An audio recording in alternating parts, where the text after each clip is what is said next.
반갑습니다. 고생이 많으십니다. 최상목 경제부총리께서 오늘 출석을 하시지 않으셔서요. 제가 처장님께 물을 수밖에 없습니다. 경제부총리는 정부조직법에 의해서 기획재정부 장관은요, 우리나라의 환율, 외환보유고, 대미 금융정책 등을 총괄하는 고위 정책 결정자입니다. 알고 계시죠? 네. 네. 최상목 경제부총리의 미국 30년 만기 국채 투자 현황을 보면 2023년도 정기재산 변동 신고 시에는 없었습니다. 경제수석 비서관 당시인데요. 그러다가 그해 말에 인사청문회를 합니다. 부총리 인사청문회를 하는데 그때 1억 7천만 원 정도의 미국 국채를 부유를 하고 있습니다. 그래서 그때 이게 문제가 되어서 부적절하다라고 하니까 여기에 대해서 이제 매도 약속을 하고 24년도 정기재산 변동 신고 시에는 없습니다. 그러니까 매도를 한 것으로 보입니다. 그게 아니라면 이제 그것은 이 자체 신고 자체가 문제가 있는 거겠죠. 그리고 나서 올해 또 3월 정기재산 변동 신고에서 1억 9,700여만 원, 그러니까 한 2억 원 정도 매입한 걸로 보이는데요.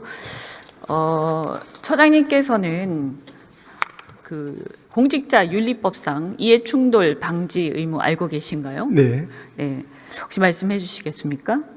뭐 그런 부분이 지금 우리 공수처의 좀 수사 대상이 좀 제한되어 있습니다. 예, 그래서 만일에 이제 그런 부분이 해당되는 부분이 있으면 저희들은 법과 원칙에 따라서 이 부분 지금 의원님 말씀하신 부분 유념해서 또 조사할 수 있는 그런 상황입니다. 네, 제가 봤을 때는 어쨌든 팔고 다시 사지 않았습니까? 그러니까 그 얘기는 뭐냐 하면 이미 문제가 있다라는 것을 인식을 충분히 하고 다시 매입을 한 것. 이것은 충분히 고의적이고 매우 비윤리적이다 이렇게 생각하고 인사청문회를 통해서 국민들한테 약속을 한 것. 이것을 국민을 다시 기만한 행위에 해당이 됩니다. 그래서 굉장히 심각한 건데요.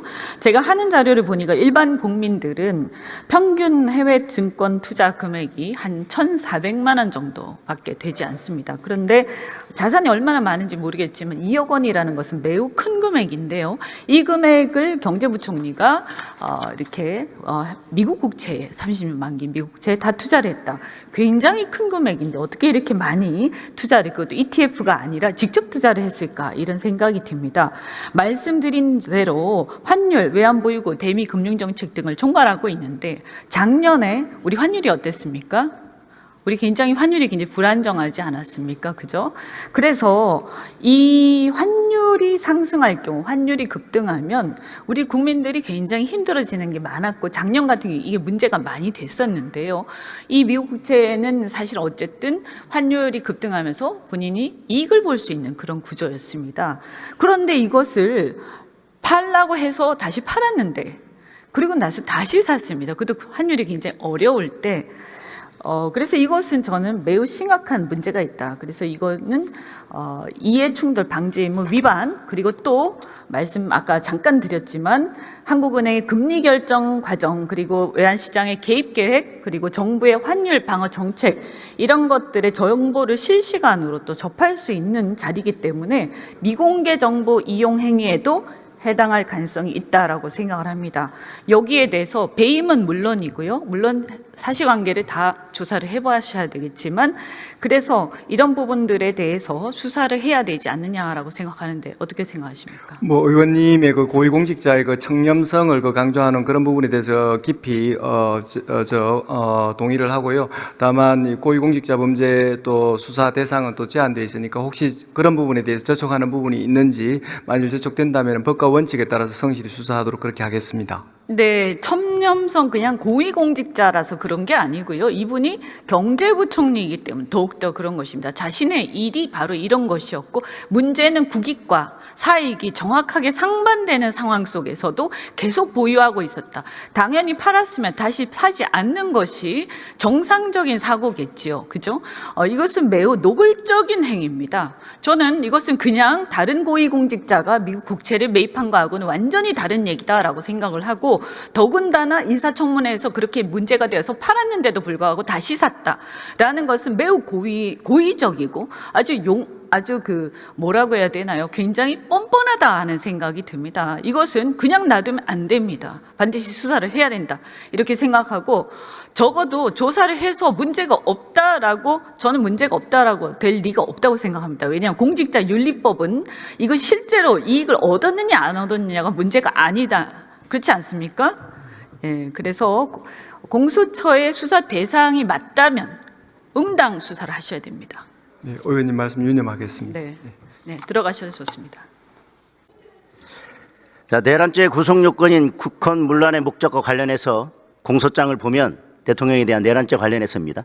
국민주권제도, 의회제도, 정당제도, 선거관리제도, 사법제도 등 자유민주적 기본질서를 파괴하려고 했다라고 공소장에 명시했습니다. 맞습니까? 공소장을 그대로 가져왔습니다. 그리고 그 근거로 국회의원, 정치인 등 주요 인사를 영장 없이 체포, 구금하려고 했고 국회를 무력화시키려고 했다는 사실을 그 주요 근거로 적시했습니다. 맞습니까? 네. 그리고 주요 인사를 영장 없이 체포, 구금하고 국회를 무력화시키려고 했다는 사실에 대한 주요 증거로, 이를 뒷받침하는 핵심적인 증거로 홍장원의 메모와 진술, 그리고 곽종군의 진술이 있습니다. 맞습니까? 뭐 그런 걸로 알고 있습니다. 중요한 증거고 핵심적인 증거입니다. 맞습니까? 네. 공소장을 그대로 가져왔고요. 공수처에서 제출한 증거를 제가 바탕으로 묻습니다. 그렇다면 그 진술, 홍장원의 곽종근 진술 빼고 홍장원의 메모를 만약에 뺀다면 이에 대해서 가장 직접적이고 객관적인 다른 증거가 뭐가 있습니까? 그것이 가장 직접적이고 객관적인 증거 아니었습니까? 뭐 저희들이 내란죄 수사한 바에 의하면 여러 가지로 증거가 차고 넘치는 그런 상황이었습니다. 예. 자, 만약 내란죄에 대한 공수처의 수사권이 없다고 최종 결론이 난다면, 자, 수사권이 없다고 계속해서 저희들이 문제 제기를 했습니다. 그런데 수사를 진행했고 체포 구속까지 했습니다. 그런데 지금 법원에서도 수사권에 문제가 있다고 해서 구속 취소를 했고요. 최종적으로 본안에서도 그렇게 결론이 난다면 공수처가 3,000명을 동원해서 헌법기관이 현직 대통령을 불법으로 체포한 것은 결과적으로 어떻게 평가받아야 됩니까? 공수처장님. 의원님, 그에 관해서 제가 간략하게 말씀드리겠습니다. 본건 불법 비상계엄 선포로 인한 내란 행위는 대통령이 군 통수권과 행정부처에 대한 지휘감독권을 남용한 직권남용 권리 행사 방해죄와 국헌을 물러나게를 목적으로 폭동을 일으킨 행위에 적용되는 일반적인 내란죄로 이루어져 있습니다. 법정형에 있어서는 내란죄의 사형 무기징역이 정해져 있어 직권남용죄보다 무겁기는 하나 통상의 내란죄에 더하여 직권남용죄가 중요한 부분을 차지하는 범죄이고 직권남용죄가 내란죄에 포함되는 그런 관계가 아닙니다. 예, 공수처장님. 의원님께서 공수처장님, 자꾸 사건에 대해서 말씀하시는데 전제 자체가 잘못된 공수처장님, 부분입니다. 전제 자체가 잘못된 게 아니라 제가 구속 취소 사건에서 구속이 취소됐고 그 재판부에서 공수처의 수사권에 대해서 의문을 제기했기 때문에 그 의문이 합당하고 본안재판에서 결국은 수사권이 없다고 밝혀진다면 3,000명을 동원해서 체포한 그 행위는 어떻게 평가받아야 되냐고 물었습니다. 구속은 취소됐습니다. 그리고 재판부에서 수사권에 의문이 있다고 한 것도 기정사실입니다. 의원님, 저의 견해를 말씀드린 것이 아니라 서울 예. 서부지방법원과 서울중앙지방법원의 5분의 판사님에 의해 가지고 수사권이 명확하게 인정된 사안입니다. 그 부분에 대해서 한참 지났는데 자꾸 그 말씀하시는 것이 좋습니다. 너무 말씀이 합당하지가 않습니다. 네. 공수처장님께 질의하겠습니다.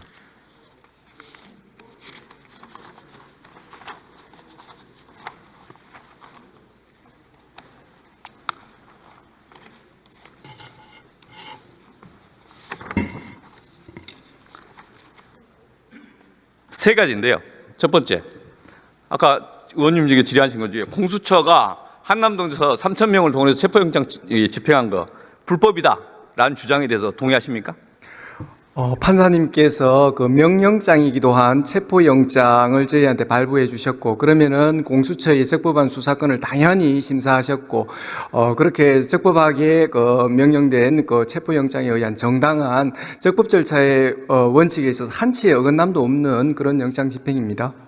그 불법 체포라고 주장하는 분들 서부지원에 폭동 일으킨 사람도 똑같은 주장 아닙니까? 대한민국 체제 전복 발언 아닙니까 그런 거? 저는 법원의 결정을 존중하지 않는 법치주의의 근간을 해치는 그런 발언이라고 생각합니다. 예. 두 번째,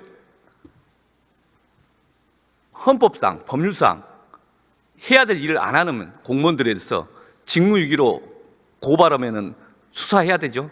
그 부작위에 대해서 어떤 부분에 있어서는 직무유기죄가 성립할 수 있고 뭐 그런 부분에 대해서 저희들한테 고발장이 많이 접수되어 있고 그런 부분에 대해서도 수사하고 있는 부분도 있습니다. 예. 그래서 헌법재판소가 마은혁 재판관 임명 안 하는 것은 위헌이라고 결정을 했습니다. 그런데 지금까지 임명을 안 하고 있습니다. 누가? 한덕수, 최상목 이 두 분이 그렇습니다. 직무유기죄로서 수사해야 되는 거 아니에요? 헌법상의 의무와 관련된 부분이고 그런 지금 고발장이 접수되어 있고 저희들의 수사 착수했습니다. 그런 부분 유념해서 법과 원칙에 따라 처리하겠습니다. 많은 법 전문가들이 이거 직무유기다 이런 주장합니다. 엄밀하게 좀 봐주시길 바랍니다. 잘 알겠습니다. 세 번째, 12월 5일입니다. 12월 5일 계엄 해제 이후에 한덕수 총리가 계엄 선포문에다가 서명을 합니다. 그리고 그 날 김용현 장관도 서명을 합니다. 그리고 이틀 뒤인 7일 윤석열 대통령이 서명을 합니다. 계엄 포고는 계엄 해제 이후에 계엄 포고를 서명하는 거 허위 공문서 작성 아닙니까? 증거 인멸 아닙니까? 그 나중에 한덕수 총리가 가져오라고 해갖고 다시 폐기를 합니다. 허위 공문서 작성 아닌가요? 네, 그런 부분 문제될 수 있겠는데 의원님 말씀 유념해서 또 처리하겠습니다. 이 지점은 헌법재판 과정에서 나온 이야기입니다. 본인이 동의했던 거고요, 사실관계를. 그래서 이 부분에 대해서 확실하게 수사 좀 검토를 해주시기를 요청드립니다. 네, 의원님 말씀 유념하겠습니다. 예, 이상입니다. 들어가십시오. 네, 수고하십니다. 국가공무원법 56조에 따르면 모든 공무원은 법령을 준수하게 되어 있습니다. 맞죠? 네, 헌법 69조에 따르면 대통령 취임 선서문에 나는 헌법을 준수하고로 시작되는 선서문이 있습니다. 맞죠? 네, 마은혁 헌법재판관 후보자 미임명 위헌 상태 맞죠? 네, 그렇습니다. 네. 직무유기죄 범죄 구성 요건이 어떻게 됩니까?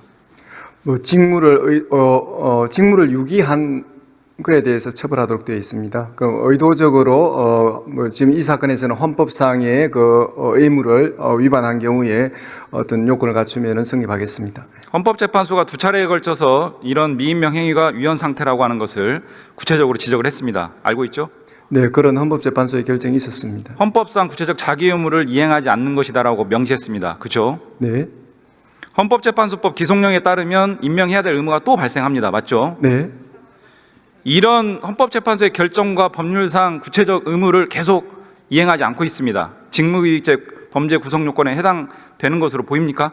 그런 부분에 대해서 지금 고발이 접수되어서 저희들 수사 착수하였고 지금 헌법상의 그 의무 위반과 관련하여 확정적인 판단은 수사 이후에 하시겠지만 네. 이릉 직무유기죄 구성 요건에 해당된다 이렇게 보여집니까? 네, 그런 부분에 대해서 수사 착수하였다는 말씀으로 대신합니다. 네. 지금 최상목 과거 대행과 지금 한덕수 대행에 대한 직무유기죄 다 고발되어 있습니까? 네. 수사 상황이 어떻습니까? 지금 수사 뭐 초기 단계지만 그런 의원님께서 지적하셨듯이 헌법 배당이 의무 됐습니까? 위반과 관련해서 수사 의지를 갖고 수사에 임하고 있습니다. 법과 원칙에 따라 그 수사하겠습니다. 두 사건 다 배당이 됐습니까? 배당되었습니다. 네. 중대 사건입니다. 아시죠? 헌법재판소 구성권이 침해되고 있는 상황이고요. 헌법기관이 헌법재판소의 운영에 차질을 빚는 사안입니다. 신속한 수사가 필요합니다. 네, 의원님 말씀 유념하겠습니다. 네.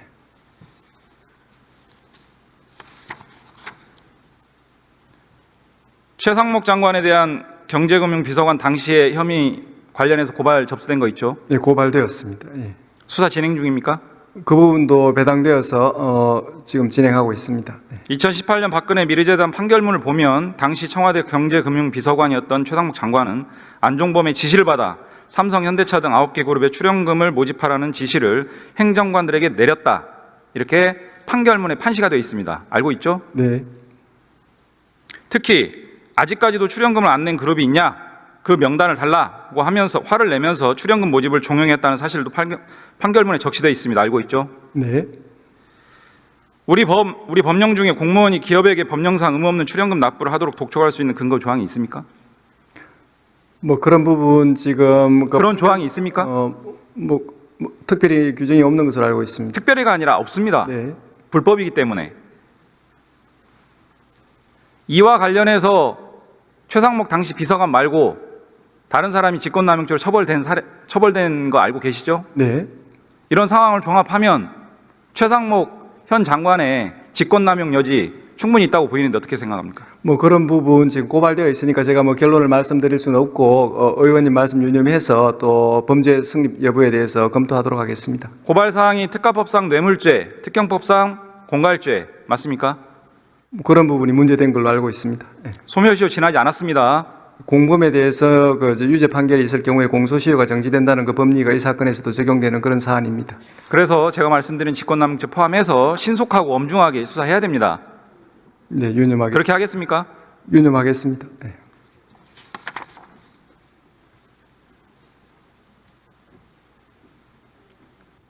공수처는 심우정 총장, 조태열 외교부 장관 관련 사건 고발 좀 수사 배당을 했죠. 네. 이 사건도 마찬가지입니다. 가감없이 수사해야 됩니다. 청년 세대들의 박탈감을 불러온 사건이고요. 상당한 의혹이 있습니다.